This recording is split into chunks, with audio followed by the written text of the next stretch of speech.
여름 휴전기에 들어갔던 창원지방법원이 재판을 속행했습니다. 공직선거법 위반 혐의와 관련된 단체장 재판이 연이어 진행됐습니다. 창원 지역의 근로자 수가 4년 연속 늘었지만 취업자 수 대부분 60살 이상이었고 젊은 층은 크게 줄었습니다. 지역 고용시장 회복에는 시간이 걸릴 것으로 전망됩니다. 21일 오전까지 제9호 태풍 종다리의 영향으로 경남 곳곳에 나무 쓰러짐 등의 피해가 잇따랐습니다. 다행히 이번 태풍으로 경남에서 인명피해는 없었습니다. 부산 전체가 소멸 위험 지역에 진입했습니다. 결혼과 출산을 긍정적으로 생각하는 사회 분위기를 만들 필요가 있다는 목소리인데 부산에 필요한 인구 정책은 무엇인지 케이블 TV 공동기획 지역을 살려라에서 짚어봅니다.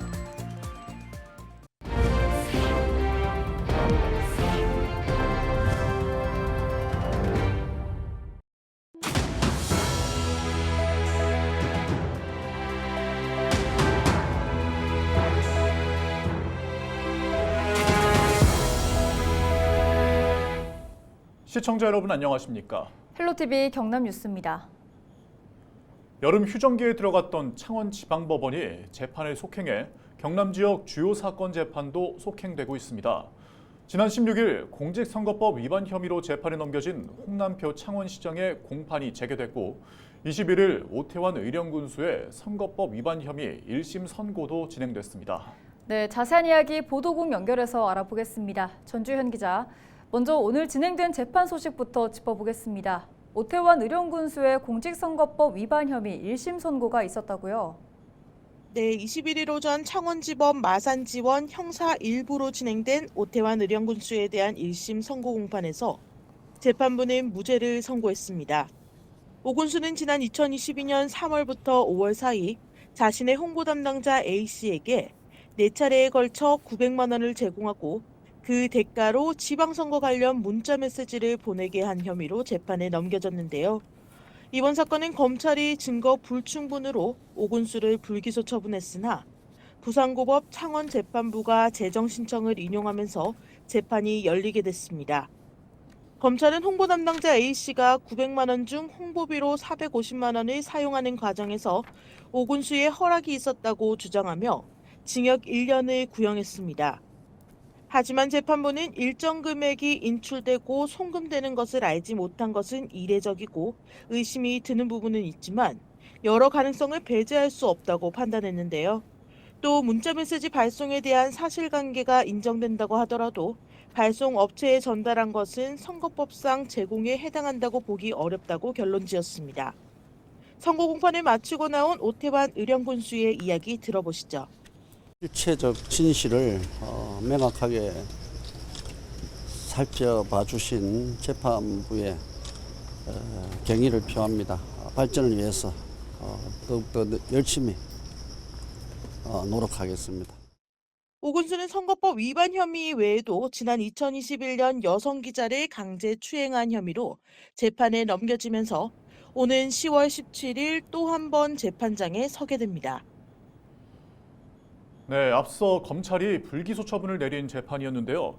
이번 재판이 진행된 게 재정 신청을 인용했기 때문이라고요.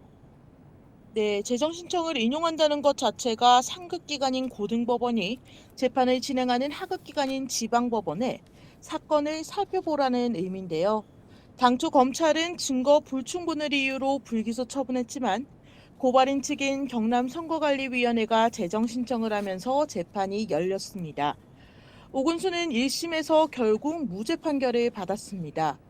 이 비슷한 사례가 지난 2015년 박병종 전 고흥군수가 공보물 허위 사실 게재 혐의로 재판에 넘겨졌고 이 사건 또한 강주 고등법원이 재정 신청을 인용하면서 열린 재판이었는데요. 강주지방법원 순천지원은 결국 무죄 판결을 내린 바 있습니다. 네, 오 군수의 1심 선고뿐만 아니라 경남의 주요 사건, 사고에 대한 재판도 계속 이어지죠. 바로 이틀 뒤인 23일에는 공직선거법 위반 혐의로 항소심이 진행 중인 박종우 거제시장의 선거 공판이 부산고등법원 창원재판부에서 예정되어 있습니다.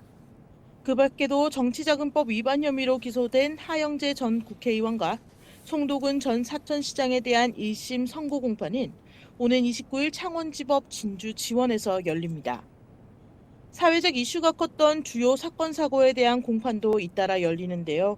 오는 27일에는 머리가 짧다는 이유로 편의점 아르바이트생을 무차별 폭행한 진주 편의점 사건의 결심 공판과 이어 29일에는 전 여자친구를 폭행해 숨지게 한 거제 교제폭력 사건의 공판도 진행될 예정입니다. 네, 여기까지 듣겠습니다. 지금까지 보도국 전주영 기자였습니다.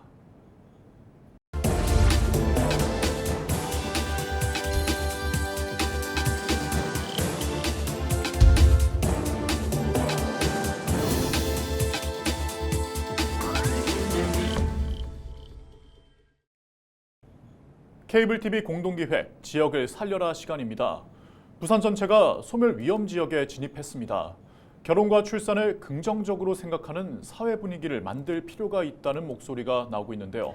네, 부산에 필요한 인구 정책은 무엇인지 짚어보겠습니다. 차선영 기자의 보도입니다. 한국고용정보원이 발표한 보고서에 따르면 소멸 위험 지역 특광역시 가운데 부산이 11곳으로 가장 많았습니다. 특히 해운대구는 올해 처음으로 소멸 위험 지역에 신규로 진입하면서 지역 내 충격을 줬는데요.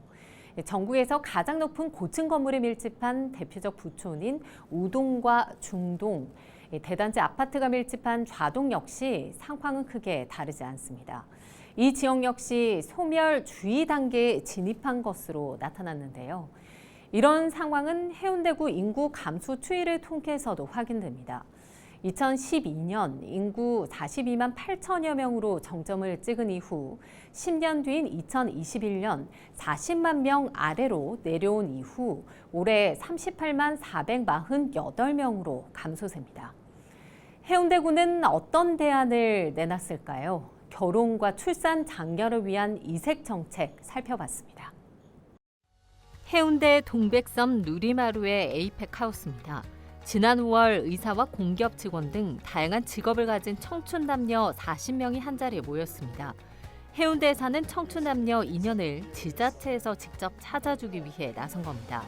40명 모집에 무려 147명이 지원해 높은 관심을 보였는데 해운대구는 청년들이 자연스럽게 만나고 교류할 수 있는 장을 제공해 지역에 정착할 수 있도록 랑데부 행사를 기획했다고 밝혔습니다.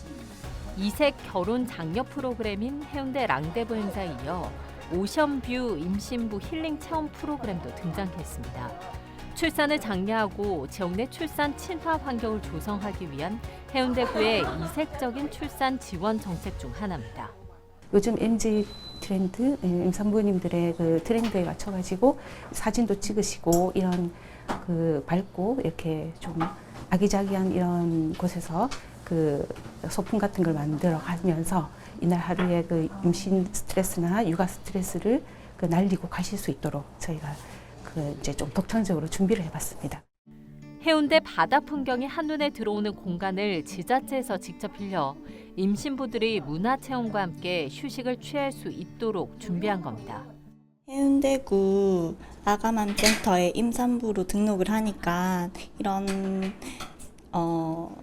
체험할 수 있는 기회가 있다고 문자가 오더라고요. 그냥 막혀있는 이런 공간보다 바다도 보이고 좀 밝고 그리고 같은 임산부들끼리 모여가지고 뭔가 할 수 있다는 게 좋은 것 같아요. 부산 지역 청년 인구 유출을 막기 위해선 일자리 창출을 위한 기업 유치뿐 아니라 젊은 여성들이 머물고 싶은 도시가 될 수 있느냐가 중요합니다. 젊은 여성들이 일하고 거주하고 여기 정착할 수 있는 그런 매력도를 지역에 높이는 그런 정책들을 해야 된다는 거죠. 그래서 이런 것들이 없이 기존에 해왔던 정책들에서 저는 전면적인 재검토가 필요하다고 봐요. 부산시는 신설된 인구 정책관실을 중심으로 기존 인구 정책 사업을 재검토하고 있습니다. 다만 부산을 떠나는 사람들을 붙잡기 위해선 지자체의 노력은 물론 국가 차원의 대책 마련이 절실합니다. 기본적으로는 이제 수도권 중심의 이러한 이제 그 지역 불균형한 이런 상황에서는 지자체가 할 수 있는 것들이 충분히 한계가 있는 것이 사실이고요. 그렇기 때문에 좀 중앙정부 차원에서 뭐 산업은행 이전이라든지 아니면은 그 글로벌 허브 도시 특별법과 같은 이러한 이제 지역의 현안들을 해결할 수 있는 권한과 조금 예산들을 조금 더 많이 줌으로써 이러한 인구 문제를 해결하는 데 있어서 조금 도움이 되지 않을까. 결혼과 출산에 대한 긍정적인 인식 변화를 위한 정책 개발에 나서고 있는 부산시. 2030 여성들을 잡기 위한 정부 차원의 당근책도 필요한 상황입니다. 헬로티비 뉴스 차선영입니다. 창원 지역의 근로자 수가 4년 연속 늘어났습니다. 하지만 내용을 들여다보면 늘어난 취업자 수 대부분이 60살 이상이었고 젊은 층은 크게 줄었는데요. 지역의 고용시장 회복에는 시간이 걸릴 것으로 전망됩니다. 보도에 표영민 기자입니다. 올해 상반기 기준 창원의 근로자 수가 27만 6,500여 명을 넘어섰습니다. 지난해 대비 2.1% 증가한 것으로 지난 2020년부터 4년 연속 증가세입니다. 대부분 업종에서 근로자 수가 늘었는데 서비스업이 2.5%로 가장 많이 늘었고 제조업이 1.8%로 뒤를 이었습니다. 이처럼 근로자 수는 해마다 늘고 있지만 상대적으로 고용시장은 경직돼 있습니다. 고용시장의 대외 지표인 신규 취업자 수가 지난해보다 20% 이상 감소했기 때문입니다. 창원 상공회의소가 발표한 창원 지역 고용 동향의 연령별 신규 취업 현황을 살펴보면 60대 이상의 취업자 수가 전년 동기 대비 32.3% 오른 반면 나머지 전 연령층 모두 큰 폭으로 감소했습니다. 지난해 대규모 신규 채용으로 인한 기저효과를 감안하더라도 불확실한 경기에 지역 기업들이 인력 채용을 꺼리고 있는 겁니다. 퇴사자들 충원 또는 뭐 그런 부분만이 소폭 그냥 간단하게 이루어지고 있는 거라서 고용시장이 막 이렇게 기업 업체들이 많이 채용을 하고 그리고 또 많이 나가고 그렇게 활발하게 나가고 들어오고가 이루어지지가 않는 것으로 지금 데이터 분석상 그렇게 보이고 있거든요. 전문가들은 완성차와 조선업, 방산 등 지역 주력 산업이 호황기에 접어든 만큼 내년부터 고용시장도 점차 회복세로 돌아설 것으로 전망했습니다. 헬로티비 뉴스 표영민입니다. 지난 20일 밤 10시 25분쯤 거제시 장목면 관포교차로 인근 도로에서 부산 방면으로 향하던 승용차 세대와 시외버스가 잇따라 추돌했습니다. 이 사고로 우즈베키스탄 국적 20대 승용차 운전자가 중상을 입었고 나머지 운전자와 버스 탑승객 등 6명은 경상을 입었습니다. 경찰은 목격자 진술 등을 토대로 정확한 사고 경위를 조사하고 있습니다. 21일 오전까지 제9호 태풍 종다리의 영향으로 경남 곳곳에 나무 쓰러짐 등의 피해가 잇따랐습니다. 경상남도 재난안전대책본부와 경남소방본부는 이날 오전 7시 기준 모두 10여 건의 피해 신고가 접수됐다고 밝혔습니다. 새벽 5시쯤 사천시 곤양면 봉계리의 한 도로에서 나무가 쓰러져 차선 하나를 막고 있다는 신고가 들어왔습니다. 비슷한 시각 합천군 묘산면의 한 도로에서도 나무가 쓰러져 소방당국이 안전조치했습니다. 다행히 이번 태풍으로 경남에서 인명피해는 없었습니다. 경상남도가 21일 오후 창녕에 있는 한국전력공사 북경남 변전소에서 드론 테러 대응 종합훈련을 실시했습니다. 2024 을지연습의 하나로 이 자리에는 박완수 경남도지사와 제2작전사령관, 39사단장, 경남경찰청장, 창녕군수 등 200여 명이 참석했습니다.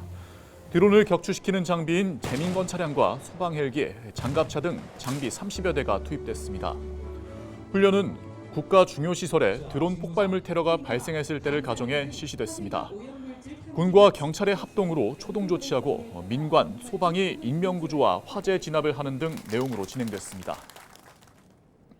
경남농협의 쌀 소비 촉진을 위한 아침밥 먹기 캠페인에 지역 향토 기업인 무학이 동참합니다.